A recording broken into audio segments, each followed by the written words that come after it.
दूसरा, अलीमा बाजी बड़ी खूबसूरती के साथ पहले अली अमीन गंडापुर को ब्लैकमेल किया करती थी, अब ये सुहेल अफरीदी को ब्लैकमेल कर रही है और उस ब्लैकमेलिंग के सदके अब उसने दोबारा, पहले 3-4 महीनों से दिलचस्पी लेना छोड़ दी, आज से 1.5 महीना पहले इन्होंने एक फिलर छोड़ा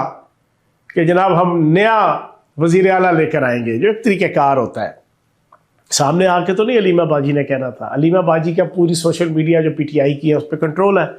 उधर से जनाब इन्होंने फिलर छोड़ा कि नया वज़ीर आला, ठीक है जी, और सुहेल अफरीदी के ऊपर जनाब जितना लान तान दशनाम तनकीद इस्तेहज़ा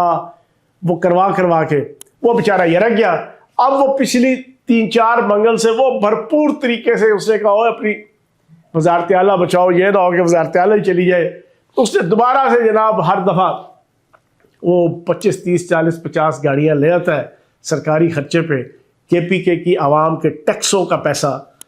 जनाब वो अपनी वज़ारत आला बचाने के लिए और अपनी सियासत बचाने के लिए, अलीमा बाजी के शिकंजे से बचने के लिए, उसके जबड़े में आने से, उसके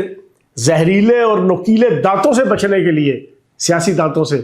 वो जनाब अब हर मंगल को हाजिरी दे रहा है। अब की बार भी वो 40-50 गाड़ियाँ ले आया प्राइवेट।